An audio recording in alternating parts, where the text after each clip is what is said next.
मैं छाता हूँ। कुछ लोग मुझे छतरी भी कहते हैं। शहर की एलीट क्लास मुझे अम्ब्रेला कहना ज़्यादा पसंद करती है। हालांकि मिडिल क्लास वाले तो मुझे आज भी छाता या छतरी ही कहकर पुकारते हैं। मेरा अपना कोई जेंडर नहीं है। कोई मुझे छतरी कहकर फीमेल बना देता है तो कोई छाता बोलकर मेल होने का दर्जा मुझे दे देता है। वैसे मुझे इससे कोई फर्क नहीं पड़ता। मुझे किसी ने पैदा तो किया नहीं, मैं तो इंसानों का बनाया हुआ एक ऑब्जेक्ट हूँ। एक ऐसा ऑब्जेक्ट जो वैसे तो घर के किसी कोने में खूंटी पर यूं ही टंगा रहता है और जिस पर कोई ध्यान भी नहीं देता, लेकिन हर साल कुछ दिन या यूं कहें कि कुछ महीने ऐसे ज़रूर आते हैं जब मेरी ज़रूरत को मेरे अलावा कोई और पूरा नहीं कर पाता। मैं बरसात के बारे में बात नहीं कर रहा हूँ। बारिश में भीगने से तो आप इंसान लोग और भी कई चीज़ों की मदद से खुद को बचा लेते हो, लेकिन तपती धूप और चिलचिलाती गर्मी में आपको सूरज देवता की आग से अगर कोई बचाता है तो वो सिर्फ और सिर्फ मैं हूँ।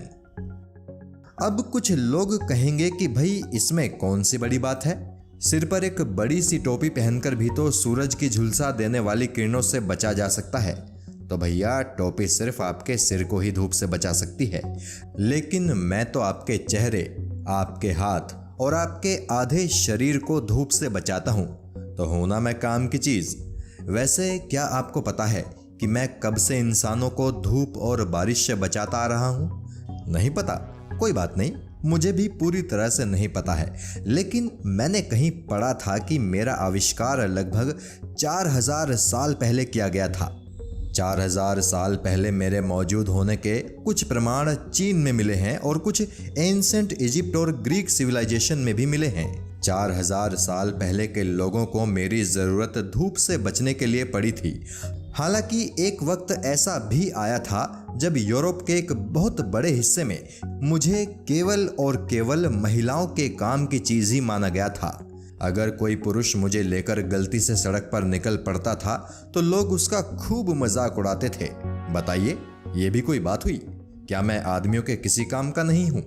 क्या आदमियों को धूप नहीं लगती? क्या आदमी बारिश में भीगते नहीं? अजीब लोग थे वो भी। लेकिन शुक्र है कि अब मेरे साथ उस तरह का भेदभाव नहीं किया जाता।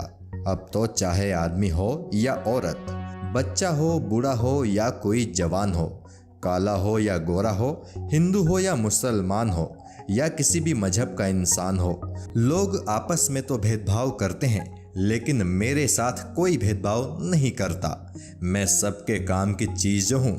तो देखा जाए तो मैं अपने आप से अगर बहुत ज़्यादा खुश नहीं हूँ तो संतुष्ट तो हूँ। हाँ, अगर कुछ अच्छा नहीं लगता तो आप इंसानों का आपस में बहुत ज़्यादा भेदभाव करना, नेताओं के चक्कर में आपस में झगड़ना और धर्म के नाम पर एक दूसरे के गले काटने पर उतारू हो जाना, ये सब मुझे भी सही नहीं लगता।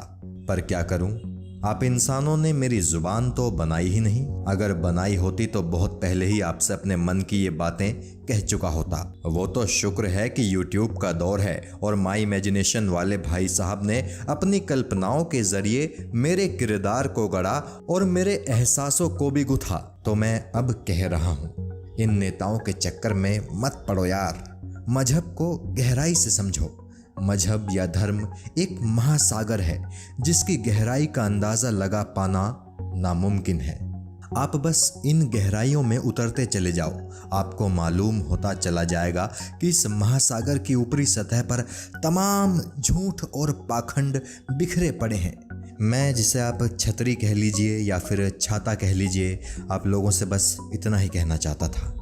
अगर आप में से एक भी इंसान को मैं अपनी बात मानने के लिए प्रेरित कर सका तो फिर पूरे साल आपके घर के कोने की उस खूंटी पर मैं सुकून से लटका रहूँगा। कहना तो और भी बहुत कुछ चाहता हूँ आप लोगों से, लेकिन माई इमेजिनेशन वाले भैया को अब नींद आने लगी है और वो मुझे बार बार रुकने के लिए बोल रहे हैं, तो अब मुझे जाना होगा। लेकिन जाने से पहले एक और शिकायत है भैया जो आप लोगों से करनी है। यार, बड़े लापरवाह टाइप के लोग हैं आप। मैं कहीं से कट फट जाता हूँ या मेरी कोई तार टूट जाती है तो आप लोग रिपेयर तक नहीं कराते। ऐसा मत किया कीजिए भैया, मेरा सारा फैशन खराब हो जाता है। वो बगल में जो रंगीन छतरी टंगी रहती है ना, वो भाव तक नहीं देती। वक्त पड़ने पर मैं आपका इतना ख्याल रखता हूँ तो थोड़ा मेरा भी ख्याल कीजिए यार। चलिए अब चलता हूँ, चैनल वाले भैया के पेट में ज़्यादा ही दर्द होने लगा है। और हाँ, हो सके तो इनके चैनल को सब्सक्राइब ज़रूर कर लीजिएगा। अच्छे लोगों को सपोर्ट तो करना ही चाहिए। चलिए ध्यान रखिएगा अपना। Bye bye.